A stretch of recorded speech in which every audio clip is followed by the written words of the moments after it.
Hey guys! రెస్టారెంట్స్‌లో food తిన్న తర్వాత సరదాగా ఈ మాక్‌టైల్స్ మొజిటోస్ తాగుదామంటే మరీ ఘోరంగా ఆస్తులు అడిగేస్తున్నారండి. 150 నుంచి రూ. 200 వరకు తీసుకుంటున్నారు ఒక్కొక్క రెస్టారెంట్‌లో. సో, మన ఇంట్లో రూ. 25 కూడా కాస్ట్ పడని మొజిటోకి రూ. 160, రూ. 150 ఎట్లా ఇస్తామండి? సో, ఇంట్లోనే ఈజీగా చేసేసుకుందాం పదండి. ఒక గ్లాస్ తీసుకొని దాంట్లో కొంచెం స్ప్రైట్ అండ్ కింలే వేసుకొని ఒక క్యాప్ అయితే మొజిటో నా దగ్గర బ్లూ కొరాకో అండ్ మింట్ ఉంది. సో, నాకు ఈ బ్లూ కొరాకో అంటే చాలా ఇష్టం.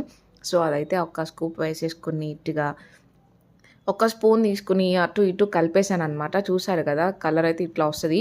మీకు కావాలంటే 2 ఐస్ క్యూబ్స్ కూడా టంగుమని పడేసుకోండి. మింట్ లీవ్స్ చాలా బావుంటుంది ఇది దాంట్లో. సో, మింట్ లీవ్స్ ఏసుకొని నేనైతే ఒక నిమ్మకాయ టింగుమని తగిలించేసాననమాట. కొంచెం సోకు ఎక్కువ కదా మనకి. యెస్. తగిలించేసిన తర్వాత అది నీట్‌గా మంచిగా కూలింగ్‌గా ఉన్నప్పుడే తాగితే ఉంటుంది. ఓహో! సూపర్బ్ ఉంటుందనమాట. మీరు కూడా సరదాగా ట్రై చేయండి.